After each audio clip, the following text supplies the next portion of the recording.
Valentine Day တော့ကိုချစ်သူပေးဖို့အခုချိန်ကြီးဘာမှမဝင်ရသေးဘူးလားကောင်လေးရပဲကောင်မလေးကိုပေးကောင်မလေးရပဲကောင်လေးကိုပေးအခုချက်ချင်းဆိုင်မှာပြေးပြီးသွားဝယ်ပြီးတော့ပေးလို့ရတယ်အတုံးလဲဝင်မဲ့ပစ္စည်းတစ်ခုဟာနာ recommend လုပ်ပေးမယ်ဒါက scent inspired perfume ပြင်သစ်နိုင်ငံရဲ့ရေမွေးအစီအနှစ်ကနေပြီးထုတ်ထားတာ scent မှာလေသူအမျိုးသမီးရောအမျိုးသားရောအတွက်ရွေးချယ်စရာအနှံ့ပေါင်း200ကျော်ရှိတယ်စသုံးတဲ့ချိန်မှာ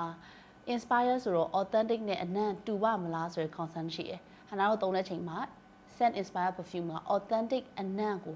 90% လောက်တူတာတွေ့ရတယ်ပြီးတော့အနံ့လည်းအရန်ဆွဲတယ်။အခုဆိုလို့ရှိရင်သူ့မှာ5 ml 10 ml 30 ml ဆိုပြီးတော့ size 3မျိုးထွက်တယ် authentic ပဲဝယ် inspire ပဲဝယ်အမြဲတမ်း bottles အသေးလေးတွေရတယ်စဝယ်အသေးလေးတွေကျတော့ကိုကစွတ်ရင်းနဲ့ဒီနံ့ကိုတကယ်ကြိုက်လားကိုခန္ဓာကိုယ်မှာကိုလက်ခံနိုင်လားပြီးတော့ဒီနံ့ကိုရေရှည်သုံးရတဲ့အခါမှာရိုးသွားလားဤသွားလားဆိုတာကိုကဆုံးဖြတ်လို့ရတယ်ပြီးတော့5 ml 10 ml စေးရနာတို့အိတ်ဆောင်အနေနဲ့လည်းအဆင်ပြေဒါပေမဲ့ခဏကြည့်ရလေအရင်တော့ခဏပွဲတက်တေးဆိုလို့ရှိရင်အိတ်ထဲမှာ bottles အသေးလေးကြီးဆောင်ဖြစ်တယ် scent ကတော့လေပွဲမတိုင်ခင်မှာကိုကဆွတ်သွားရဲဆိုရှင်ပွဲပြီးတဲ့အထိအနံ့ဆွဲတာဟနာတွေ့ရဆိုတော့ဟနာအိတ်ဆောင်ထဟနာကားပေါ်မှာဆောင်းတာပို့ပြီးတော့များတယ်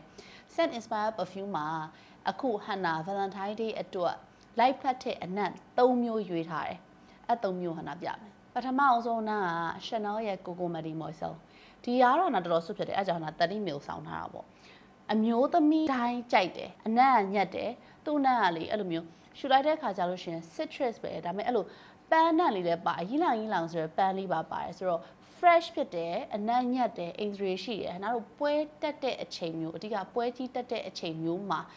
စွတ်တဲ့အနံ့ထဲမှာပါတယ်ဒုတိယတစ်ခုက Mont Blanc Legend ကိုညံလူပြိုတော့ဆွတ်တဲ့အနံ့ဒါကဟနာလက်ထဲမှာ10 ml ပဲရှိတယ်အဓိကဟနာကိုညံအတွက်လက်ထဲမှာဆောင်းဖြစ်တာပေါ့နော် Mont Blanc Legend ရဲ့အနံ့ကလေ masculine ဖြစ်တယ် gentleman အရန်ဆန်တယ်လူကြီးလူကောင်းဆိုတဲ့အနံ့ထဲမှာသူကရှိတယ်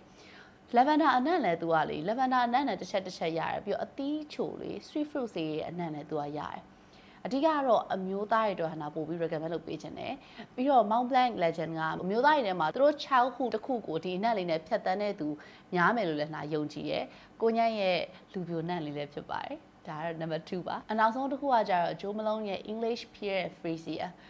ဒါကတော့ဟနာ5 ml အဓိကလေဟိုလူကြီးတွေပိုကြိုက်လိမ့်မယ်အနံ့ကြက်တည်ရှိတယ်တည်ငြိမ်တယ်အေးချမ်းတယ်ဆိုရယ်အနံ့ထဲမှာပါတယ်ဟနာတော့လေဒါကိုဟနာဘယ်လိုပြောမလဲဟနာဖြန်းတာဟနာအိမ်မှာဟနာဖြန်းတယ်ဖျားစင်နာလေးမှာဟနာဖြန်းတာပို့ပြီးတော့သဘောကျတယ်ဒါပေမဲ့ကျင်းနေပါတယ်ဒါယောက်ျားလေးရောမိန်းကလေးရောဟိုရွေးမယ်ဆိုလို့ရှိရင်ရွေးလို့ရတဲ့ unisex အနံ့လေးလိုလည်းဟနာခံစားရပါတယ်ဒီလိုမျိုး inspire perfume တွေကိုလေတော်တော်လေးဟနာသုံးဖြစ်တယ် Chanel ရဲ့ Coco Matte Moisture ဆိုလို့ရှိရင်အပြင်မှာဟနာ authentic ဆိုစားလားတအားစိမ့်များတယ်တအားစိမ့်များတဲ့ခါကျတော့ချွေတာသုံးရတယ်ကွာ inspire ကြတော့ဟနာအင်ကြီးအဝတ်ခမ်းမှာဟနာကြိုက်တဲ့အနံ့ဆိုဟနာအင်ကြီးကိုအဲ့အနံ့ကိုလုံးဝဆွဲနေအောင်အားရပါရဖြန်းထားလို့ရတယ်အဲ့ဒီရဲ့အင်ကြီးတဲရမှာကိုကတစ်ထည်လောက်ကောက်ဝတ်ပြီဆိုလို့ရှိရင်တကယ်ပွဲကြည့်ပါသွားမယ်နေဆို authentic လေးတစ်ချက်နှစ်ချက်လောက်ဖြန်းလိုက်ပြီဆိုဒီအနံ့က blend ဖြစ်ပြီးတော့ကွာကိုမှဆွဲပြီးတော့အနံ့လေးလည်းတင်းတင်းလေးနဲ့တော်တော်လေးအဲ့လိုအသုံးဝင်တဲ့ချွေတာရလဲရောက်တယ်ပေါ့အင်ကြီးမမဟုတ်ဘူးဟနာအိမ်မှာဆိုလို့ရှိရင်ဟနာလေကကွယ် family corner လေးမှာဆိုရင်ဟနာဖြန်းတယ်အိမ်မှာလည်းမှုန်းနေအောင်ဖျားစင်လည်းမှုန်းနေအောင်တော်တော်လေးခံဖြစ်တဲ့ထဲမှာပါတယ်ကို identity တစ်ခုအနေနဲ့အနံ့တစ်ခုကိုဟိုရေရှည်သုံးမယ်ဆိုလို့ရှိရင်လည်း budget friendly ဖြစ်တဲ့ perfume တွေဖြစ်တယ်ဒါကတော့ဟနာဒီနေ့ review လုပ်ပေးသွားတာပါကိုချစ်သူအတွက်ပဲဖြစ်ဖြစ်ကိုအတွက်ပဲဖြစ်ကိုအမေအဖွားအဖိုးတွေဘသူ့အတွက်ပဲဖြစ်ဖြစ် Valentine's Day အတွက်ပဲဖြစ်ဖြစ်တခြား occasional တွေအတွက်ပဲဖြစ်ဖြစ်ဝယ်ပေးခြင်းနဲ့ဆိုလို့ရှိရင် scent inspired perfume တွေဝယ်ပေးလို့ရပါတယ်ဟနာရဲ့ review လေးကိုတော့ဟနာဒီမှာပဲနှုတ်ဆက်လိုက်ပါတယ်ကျေးဇူးများတင်ပါတယ်ရှင်